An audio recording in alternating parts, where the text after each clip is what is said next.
አምባሳደር ሌሊሴ ዱጋ ጥቂት ሳምንታት ነው የሚቀረኝ ህክምናዬን ለመጨረስ ብለዋል። አምባሳደሯ ከገጠማት ህመም ጋር በተገናኘ የምንነግራችሁ ዜና አለ። የህፃናት ካንሰርም መዳን የሚችል በሽታ ነው ተብሏል። ሰማላችሁ። ከሰሞኑ የሚታየው የሌሊትና የማለዳ ቅዝቃዜ ተጠናክሮ ቀጥሏል አይደለ? ምንድነው ወደፊትስ ምንድነው የሚሆነው? በዜናችን ጠቀስ አድርገን እናልፋለን። ከንቲባ ወይዘሮ አዳነች አበቤ በህመም ላይ የሚገኘውን ማስተር አብነትን ጎብኝተውታል። መልእክት ማስተላልፈዋል። ሰማላችሁ። በመዲናችን አዲስ አበባ በ6 ወራት ውስጥ ብቻ 202 ሰዎች ህይወታቸው አልፏል። የትራፊክ አደጋ የነዚህን ሰዎች ህይወት ነጥቋል። ትራፊክ አደጋን በተመለከተ ዜና እንነግራችኋለን። እንደምንላችኋል። አሃዱ ኒውስ ኤንድ ፖለቲክስ የእናንተ ዩቲዩብ ቻናል ነው። አጠራ ዜናዎችን ለማቅረብ ሞክራለሁ። እኔ ናርዶስ አለማየሁ ነኝ። ሰብስክራይብ ማድረጋችሁ እንዳትረሱ።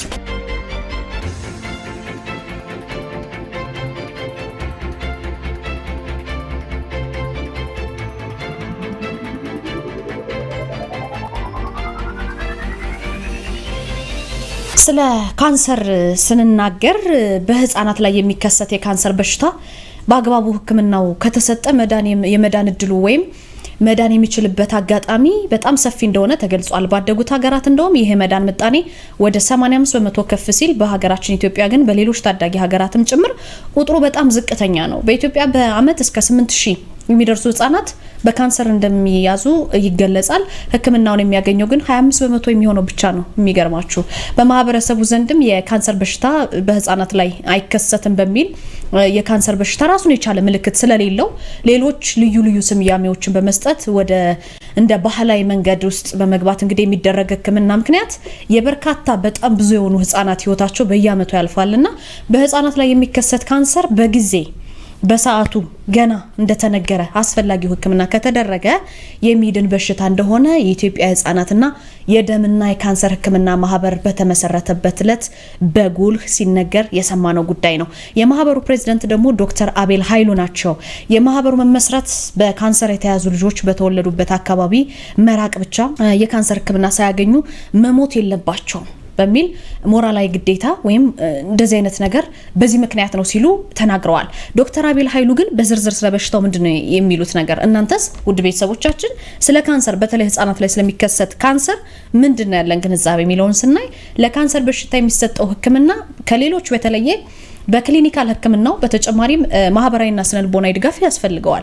ለምሳሌ ደም ካንሰርን ብንመለከት ህክምናው እስከ 3 አመት ይፈጃል። ምንም እንኳን መንግስት 60% የኬሞቴራፒ ህክምና ላይ ድጎማ ቢያደርግም በጣም ከፍተኛ አቅም ይጠይቃል። የገንዘብ ከፍተኛ አቅም ይጠይቃል።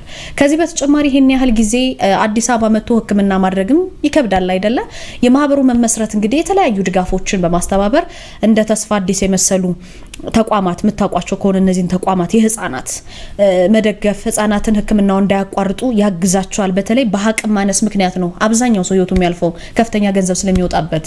ሌላው የማህበሩ ዓላማ አንድ በካንሰር በሽታ የተያዘ ህፃን ህክምናውን ለማግኘት በአማካይ እስከ 6 ሰዓት ይጓዛል። አመት የሚፈጅ ህክምና ይህንን ጉዞ ደርሶ መልስ ማድረግ በጣም ከባድ ነው። አሁን ላይ ይህንን አገልግሎት የሚሰጡ 8 ማዕከላት ብቻ ናቸው። ለዚህ ደግሞ አገልግሎቱን በየአቅራቢያው ማስፋፋት የሚጠይቅ ነው። ከዛ ላይ ደግሞ ማህበሩ ከፍተኛ አስተዋጽኦ ለማበረከት ዝግጅቱን ጨርሷል። እንግዲህ ማህበሩ ከጤና ሚኒስቴር የህክምናውን ስርዓት ለማሳደግ የሚያስችል ፈቃድም አግኝቷል። ከዛ ባሻገርስ ወጥ የሆነ የህክምና ስርዓት ሰነድ ማዘጋጀት የህክምና ደረጃውንና ጥራቱን እንዲከታተሉ ደግሞ ከ2025-2029 የተቀረጸውን የካንሰር ፖሊሲ ለመተግበር በአጋርነት ለመስራትም ተስማምቷል። ይህ ለኛ ትልቅ ክብር ነው ብለዋል። ብዙ መስራት ቢጠበቅም ሀገራችን ከብዙ የአፍሪካ ሀገራት የተሻለ የካንሰር ህክምና ስርዓት ያላት ሀገር ናት ሲሉም ገልጸዋል። ማህበሩ አምባሳደር ሌሊሴ ዱጋን የክብር አምባሳደር አድርጎ ሾሟል። አምባሳደሯን ብዙዎቻችሁ ታውቋታላችሁ። እሳቸውም ከካንሰር ጋር እየታገሉ ያሉ አምባሳደር ናቸው። በካንሰር ህክምና ውስጥ እያለፉ ስራቸውን ከመስራት ወደ ኋላ ሳይሉ ህክምናውን እንደ ሞት ፍርድ እንዳይታይ በማድረግ የድፍረትና የጥንካሬ ተምሳሌት መሆናቸውም ብዙ ጊዜ ይነገርላቸዋል አምባሳደሯ። ለዚህም ነው ለአምባሳደርነት መርጫቸዋለው ሲል የገለጸው ማህበሩ። በእለቱ እንግዲህ አምባሳደር ሌሊሴ ህክምናቸውን ከሚከታተሉበት ከአማን ጆርዳን መልእክታቸውን አስተላልፈዋል። በምትመለከቱት መልኩ ኮሚሽነሯ በመልእክታቸው ምንድነው ያሉት መሰላችሁ?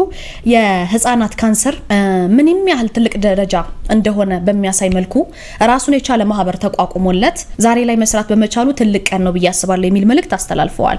እኔ ደግሞ እንደ አንድ ግለሰብ በካንሰር ጉዞ ውስጥ እንደተጓዝኩ እንደመሆኔ ካንሰርን እየታገልኩ እንደመሆኔ ሰርቫይቨር እየሆንኩኝ ነው ብዬ አስባለሁ።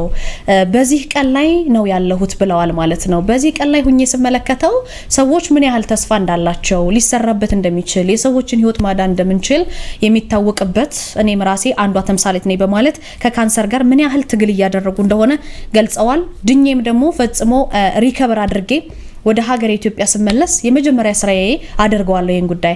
ከዚህ ጋር ሆኜም ቢሆን ጥቂት ሳምንታት ነው የሚቀረኝ ህክምናዬን ለመጨረስ ለማጠናቀቅ ብለዋል። ባሉበት ሀገር ህክምና እያደረጉ ነው። አብረን እንሰራለን ብዬ አስባለሁ ሲሉ መልእክታቸውን በምትመለከቱት በቪዲዮ ገብተው መልእክት አስተላልፈውላቸዋል ማለት ነው። አምባሳደሯ እንግዲህ ከቅርብ ጊዜ በፊት እኛም በዜናችን እንደነገርናችሁ ከካንሰር ጋር በከፍተኛ ሁኔታ እየታገሉ ያሉና በዛም ውስጥ ሆነው ግን ተስፋ ለመቁረጥን ለብዙዎች ያሳዩ ናቸው ተብለው በመገናኛ ብዙሃን ላይ በብዛት ሲነገርላቸው የነበሩት አምባሳደር ሌሊሴ ዱጋ ናቸው። ከሰሞኑ የሚታየው የሌሊትና የማለዳ ቅዝቃዜ እናንተ አካባቢ እንዴት ነው? ይሄ ቅዝቃዜ ተጠናክሮ ይቀጥላል ተብሏል። ይሄን እንድትሰሙ እነግራችኋለሁ። ከሳይቤሪያ በከፍተኛ የአየር ግፊት ወደ ኢትዮጵያ የሚነፍሰው ይሄ ቀዝቃዛ አየር እንግዲህ መጠናከሩን ተከትሎ ከሰሞኑ የሚታየው የሌሊትና የጧት ቅዝቃዜ ብዙዎቻችሁ ጧት ስትወጡ አይታችሁት ከሆነ በጣም ኃይለኛ ቅዝቃዜ ነው ያለው፣ ይቀጥላል ብሏል የኢትዮጵያ ሜትሮሎጂ ኢንስቲትዩት። ይሄን ያለው ከሳይቤሪያ በከፍተኛ የአየር ግፊት በመነሳት ወደ ሀገሪቱ የሚነፍሰው ወደ ኢትዮጵያ ማለት ነው ደረቅና ቀዝቃዛ አየር ተጠናክሮ እንደሚቀጥል ነው የተጠቆመው። በዚህ ምክንያት የበጋው ደረቅ ፀሐያማና ነፋሻማ አየር በአብዛኞቹ አካባቢዎች የሚስተዋል ነው። በሰሜን፣ በምስራቅ፣ በመካከለኛውና በደቡብ ደጋማ አካባቢዎች ላይ የቅዝቃዜ መጠኑ ከ5 ዲግሪ ሴልሺየስ በታች እንደሚሆን አመላክቷል። እናንተ ይህን ዜና በተለያዩ የኢትዮጵያ ክፍሎች ሆናችሁ የምትከታተሉ ቤተሰቦቻችን እናንተ ጋርስ ያለው ሁኔታ ምን አይነት ነው? ጧትና ማታ ይለያያል ወይስ የሚለውን ነገር ኮሜንት ላይ ብታስቀምጡልን ደስ ይለናል። እኛ ግን እንደ አዲስ አበባ በጣም ከባድ የሆነ ቅዝቃዜ እንዳለ ነው የምንነግራችሁ። በሌላ በኩል ግን በስምጥ ሸለቆ፣ በሰሜን ምስራቅ፣ በመካከለኛው፣ በደቡብ ምዕራብ አካባቢዎች ላይ አልፎ አልፎ አነስተኛ ዝናብ እንደሚኖርም ተጠቁሟል። በአብዛኛዎቹ ግን የመኸር ሰብል አብቃይ አካባቢዎች የሚኖረው ደረቅ የአየር ሁኔታ ለድህረ ሰብል ስብሰባ አመቺ መሆኑን ኢንስቲትዩቱ ገልጿል ማለት ነው። ከዛ ባሻገርስ የደቡብና የደቡብ ምስራቅ የሀገሪቱ አካባቢዎች ደረቅ ሆነው ቢቆዩም በመጨረሻዎቹ ጥቂት ቀናት ግን በጣም አነስተኛ ዝናብ ሊያገኙ እንደሚችሉ ኢንስቲትዩቱ ገልጿል ማለት ነው። በአካባቢያችሁ ያለው የአየር ሁኔታ ምን ይመስላል የሚለውን በመጨረሻ ኮሜንት ላይ ማስቀመጣችሁ እንዳትረሱ። ከንቲባ ወይዘሮ አዳነች አቤቤ በህመም ላይ ያለውን ማስተር አብነት ከበደን ጎብኝተውታል። በዛሬው ዕለት ብዙዎቻችሁ በሶሻል ሚዲያ ላይ ታውቁታላችሁ።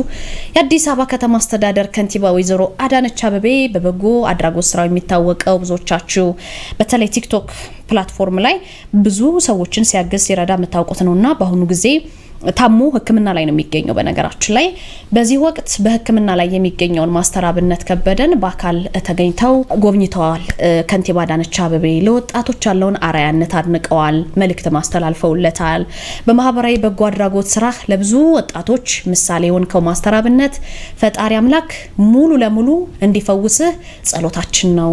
ያንተ አርአያነት በርካታ በጎ አድራጊ ወጣቶችን ማፍራት የሚያስችል ነው።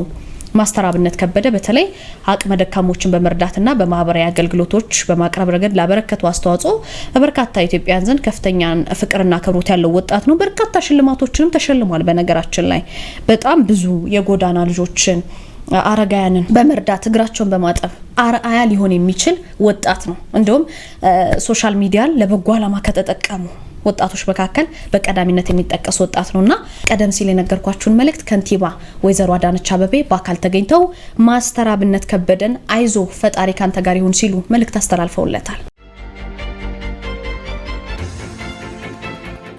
ወደ መጨረሻው ዜና ሳልፍ በመዲናችን አዲስ አበባ በ6 ወራት ውስጥ ብቻ በትራፊክ አደጋ ወይም በመኪና አደጋ የ202 ሰዎች ህይወት አልፏል። እነዚህ ሰዎች በትራፊክ አደጋ ነው ህይወታቸው የተቀጠፈው። በአዲስ አበባ ከተማ እንግዲህ በያዝነው አመት በ2018 ግማሽ አመት ብቻ ማለት ነው በተከሰቱ የትራፊክ አደጋዎች 202 ሰዎችን አጥተናል። የአቃቂ ቃሊቲ ክፍለ ከተማ ትራፊክ ጥበቃና ቁጥጥር ኃላፊው ኢንስፔክተር መላኩ ሽፈራው ምንድነው ያሉት ለሃዱ በአደጋው የሰው ህይወት መጥፋት በተጨማሪ በ965 ሰዎች ላይ ከባድ በ406 ሰዎች ላይ ደግሞ ቀላል የአካል ጉዳት ደርሷል። በአጠቃላይ በከተማዋ በሁሉም የአዲስ አበባ ክፍለ ከተሞች የተከሰቱት እነዚህ አደጋዎች በሰው ህይወትና አካል ላይ ከሚያደርሱት ጠባሳ ባሻገር ከ17879 ብር በላይ የሚገመት ወይም ግምት የተሰጠው ንብረት እንደሚወድም ምክንያት ናቸው ብለዋል ለሃዱ እንደተናገሩት ከሆነ ማለት ነው። ለአደጋዎቹ መበራከት ግን ዋነኛ መንስኤ የሚባለው ምንድነው? የአሽከርካሪዎች የጥንቃቄ ጉድለት፣ የሙያ ብቃት ማነስ፣ በተለያዩ ሱሶች ተጠምዶ ማሽከርከር፣ ሀሳብ ውስጥ ሆኖ ማሽከርከር። ብዙ ጊዜ በዜናችን እንደምንነግራችሁ አሽከርካሪዎች ሲደክማችሁ ዳር ይዛችሁ ቆማችሁ ናፕ ማድረግ ወይም እረፍት ማድረግ ይመረጣል። እንቅልፍ ሲጫጫነን በተለይ ቀደም ሲል ባለፈው ጊዜ በዜናችን መገናኛ አካባቢ የደረሰ በሌሊት የደረሰ አደጋ ሳይቻችሁ ነበርና ይሄ ሁሉ የሚሆነው በብዙ የኑሮ ጫናዎች ላይ እናስባለን ስናሽከረክርና ጥግ ይዘን ቆመን ግን እረፍት ማድረግ እንዳለብን ነው መልእክት የሚተላለፈው። ለነዚህ ሁሉ አደጋዎች መበራከት ቅድም እንደነገርኳችሁ ከሆነ የጥንቃቄ ጉድለት ነው በዋነኝነት የተቀመጠው፣ የሙያ ብቃትም እንደተጠበቀ ሆኖ። ስለዚህ በተለያዩ ሱሶች ተጠምዶ ማሽከርከር ዋነኛው የአደጋ መንስኤዎች ናቸው ተብለው ተቀምጠዋል በባለሙያ። ይሄ በ6 ወራት ውስጥ የተመዘገበው የሞት አሃዝ በከተማይቱ ያለውን የትራፊክ አደጋ በጣም አሳሳቢ ደረጃ ላይ መድረሱን የሚያሳይ መሆኑን ኃላፊው አብራርተዋል። 202 ሰው ማለት ቀላል ቁጥር አይደለም። አደጋው በቤተሰብና በሀገር ላይ የሚያስከትለው ኢኮኖሚያዊ፣ ማህበራዊ ቀውስ ቀላል አለመሆኑን ይጠቅሳሉ። አሽከርካሪዎች ግን ቆም ብለው ሊያስቡ እንደሚገባ አስጠንቅቀዋል።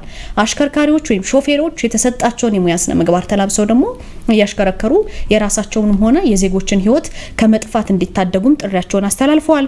የቤተሰብ አስተዳዳሪዎች ናቸው። ብዙ ኃላፊነት ያለበት ሰው ነው። ለሀገርም ለወገንም ለቤተሰብም የሚጠቅም ሰው ነው በህይወት እያጣን ያለ ነውና ጥንቃቄ አድርገን ማሽከርከራችንን እንከተል ይላል መልእክቱ። ቤተሰቦቻችን ከኔ ጋር የነበረን ቆይታ ይህን ይመስል ነበር። ከአሃዱ ሬዲዮ ደግሞ ሌሎችን አጠር ያሉ 2 ወይም 3 መረጃዎችን ትሰማላችሁ። እኔ ናርዶስ አለማየሁ ነበርኩ። በያላችሁበት ጥሩ ምሽት ይሆንላችሁ። ዓለም ስራ ዘውዱ ቴክኒኩ ላይ ያለች ህይወቴ ጌትነት ማለዳውን እያስፈጸመች እናንተን የውድ ቤተሰቦቻችን መልእክቶችም እያስተናገደች ትገኛለች። ክብሮም ወርቁ ልሳኑን እመራለሁ። አሁን አንኳር ዘገባዎቹን አስቀድማለሁ። የሚኒስትሮች ምክር ቤትና የሰላም ሚኒስቴርን ጨምሮ 3 ክልሎች የሀገር ውስጥ ተፈናቃዮችን ወደ ቀደመ መኖሪያቸው አልመለሳቸውም የሚል ክስ እንደተመሰረተባቸው ተገለጸ።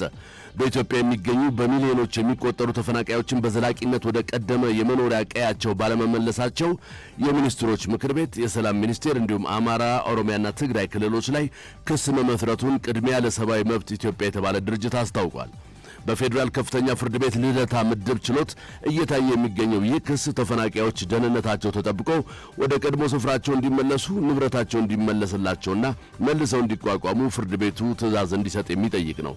የቅድሚያ ለሰብአዊ መብቶች ኢትዮጵያ ምክትል ዳይሬክተር አቶ መብሪ ብርሃነ ለአሃዱ እንደገለጹት ክሱ የተመሰረተው በአማራ በኦሮሚያና በትግራይ ክልሎች የሚገኙ ዜጎች ለዓመታት ለከፋ ችግር በመጋለጣቸው ነው። አቶ መብሪ በትግራይ ከ1 ሚሊዮን በላይ በአማራ ደግሞ ከ500 ሺህ በላይ እንዲሁም በኦሮሚያ ከ84 ሺህ በላይ ተፈናቃዮች መኖራቸውን ጠቅሰው መንግስት ኢትዮጵያ የፈረመችውን የአፍሪካ ህብረት የካምፓላ ስምምነት መሰረት በማድረግ የዜጎችን የመጠበቅ ግዴታውን ባለመወጣቱ ጉዳዩን ወደ ፍርድ ቤት እንደወሰዱ ተናግረዋል። በዚህ መሰረት የአማራ ብሔራዊ ክልላዊ መንግስት፣ የትግራይ ጊዜያዊ አስተዳደር፣ የኦሮሚያ ብሔራዊ ክልላዊ መንግስት፣ የሚኒስትሮች ምክር ቤትና የሰላም ሚኒስቴር በክሱ የተካተቱት ተከሳሾች ናቸው። ስለሆነ 5 ነው የተከፈተው። ያው ከበሮ ቀጥሎ የተባለ እስካሁን አለ ማለት ነው። ባጭሩ ግን ተፈናቃዮቹ ወደ ቦታቸው ይመለሱ ነው፣ ሌላ የለም። አጠቃላይ ኢትዮጵያ ውስጥ ያሉ በተለይ በትግራይ በአማራና በኦሮሚያ አካባቢ ያሉት የተፈናቀሉት ወደ ቀያቸው ይመለሱ ነው ክሱ ይዘቱ፣ አጭር ይዘቱ ማለት ነው። ይህንን ደግሞ ህገ መንግስቱ፣ ዓለም አቀፍ ስምምነቶች እና የካምፓላ ስምምነት መሰረት በማድረግ ነው። እንደ አቶ መብሪ ገለጻ ክሱ ባለፈው ኅዳር ወር የተከፈተ ሲሆን ፍርድ ቤቱ ጥር 1 ቀን 2018 ዓ.ም ትዕዛዝ ለመስጠት ቀጠሮ ይዞ የነበረ ቢሆንም መዝገቡን መርምሮ ትዕዛዝ ለመስጠት ለጥር 15 ቀን 2018 ዓ.ም ተለዋጭ ቀጠሮ ሰጥቷል። የክሱ ዋነኛ ዓላማም በመንግስት በኩል በተደጋጋሚ የተገቡ ቃል ኪዳኖች በተግባር ባለመተርጎማቸው ፍርድ ቤቱ ተፈናቃዮች ሰብአዊ መብታቸው ተከብሮ እንዲቋቋሙ የሚያስገድድ ትዕዛዝ እንዲሰጥልኝ ነው በማለትም ተናግረዋል። አገልግሎት በመስጠት ላይ ከሚገኙ የጤና ባለሙያዎች መካከል 8 በመቶ ያህሉ የሙያ ፈቃድ እንደሌላቸው ተገለጸ። በኢትዮጵያ በተለያዩ ተቋማት የሕክምና አገልግሎት በመስጠት ላይ ካሉ ባለሙያዎች መካከል 8 በመቶ የሚሆኑት የሙያ ፈቃድ እንደሌላቸው በጤና ሚኒስቴር የተካሄደ አዲስ ጥናት ማረጋገጡ ተገልጿል።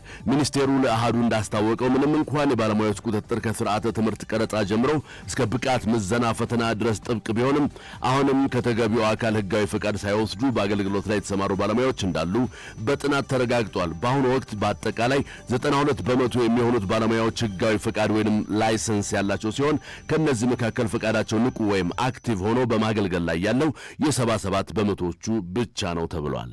እንግዲህ በባለሙያ ቁጥጥር ሰፊ ይዘቱ የጤና ባለሙያ ቁጥጥር በጣም ብዙ ነገር ይዛል። ቁጥር ሲጀምር ከትምህርት ካሪኩለም ቀረጻ ሲቀጥል ሰውዬው ስለመመረቁ ከተመረቀ በኋላ የማለፊያ ነጥቦች አሉ። ለኛ ወይ ስላልሆነ የብቃት ምዘና ፈተናውን አልፏል የሚለው ይመጣል። እሱን ካለፈ በኋላ ላይሰንስ መኖር አለበት። ላይሰንስ ማሳደስ አለ። በላይሰንስ ያሳድስ ደግሞ የተከታታይ የሙያ ማጎልበቻ ስልጠናዎችን መውሰድ አለበት። እነዚህ ዓላማቸው ደግሞ እውቀቶቹ ሁሉ ጊዜ ይቀያያል። ከጊዜ ጊዜ ስለሚቀያየሩ አዳዲስ እውቀቶችን አዳዲስ ቴክኖሎጂዎችን የጤና ባለሙያ እንዲያውቅ ለማድረግ ነው። ስለዚህ ይህን ደግሞ ከኢኮኖሚ የጤና ማህበራት የተለያዩ ሲፒዲ ማዕከላት ስላሉ ከነዚህ ህጋዊ ነገር አብቶ ሙስሊም ያስፈልጋል።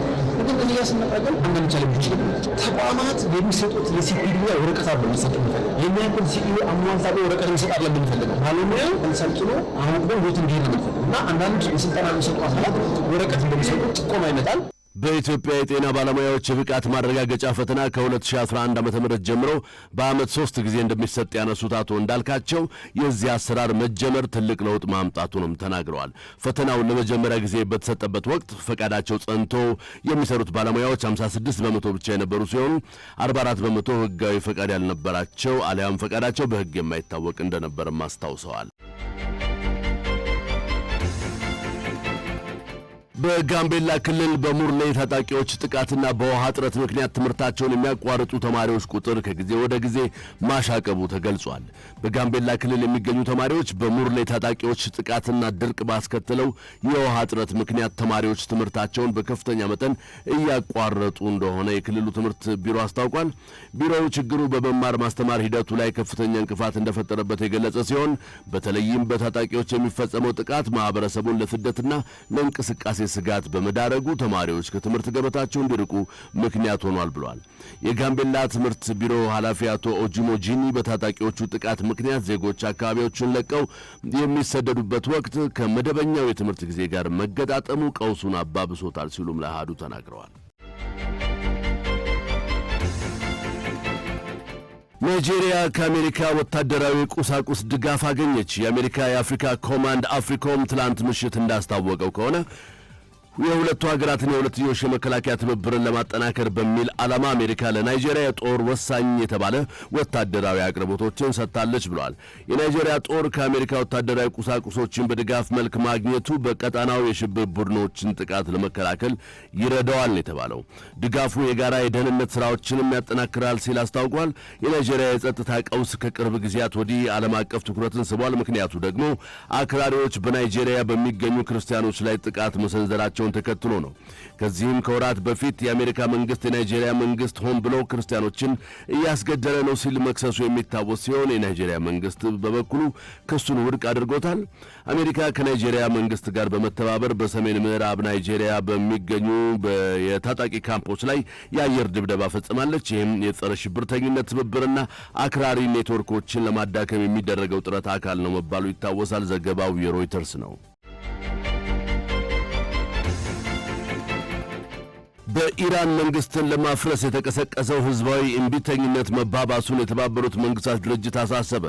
የተባበሩት መንግስታት ድርጅት የሰብአዊ መብቶች ኃላፊ ቮልከር ቱርክ በኢራን የተቀሰቀሰው ህዝባዊ አመጽ መባባሱን ጠቅሰው ይህ ደግሞ የሰብአዊ መብት ረገጣን ሊያስከትል ይችላል ሲሉ ስጋታቸውን ገልጸዋል። ቮልከር ቱርክ በሰጡት መግለጫ የኢራን ባለስልጣናት በሰላማዊ ሰልፈኞች ላይ የሚፈጸመውን ማንኛውንም አይነት ጥቃትና ጭቆና ወዲያውኑ እንዲያቆሙ፣ የኢንተርኔትና የቴሌኮሙኒኬሽን አገልግሎቶችን ሙሉ በሙሉ እንዲመልሱና ለከባድ የሰብአዊ መብት ጥሰቶች ተጠያቂነትን እንዲያረጋግጡም ጠይቀዋል። የኢራን መንግስት ሰላማዊ ሰልፈኞችን መግደል ማቆም አለበት ሲሉ ያስጠነቀቁት ቮልከር ቱርክ ሰልፈኞቹን ለመግደል ሲባል አሸባሪዎች ብሎ መሰየም ተቀባይነት የለውም ሲሉም ተናግረዋል። ሰፊው የኢራን ህዝብ በአገሪቱ አስተዳደር ላይ መሰረታዊ ለውጦችን በመጠየቅ ወደ ጎዳና ወጥቷል። የኢራን መንግስትም ይሄ ብሶት የወለደው አሰቃቂ የአመጽ ጥያቄ ማፈን አይችልም ሲሉም ነው ያከሉት። ዘገባው የአናዶሉ ነው።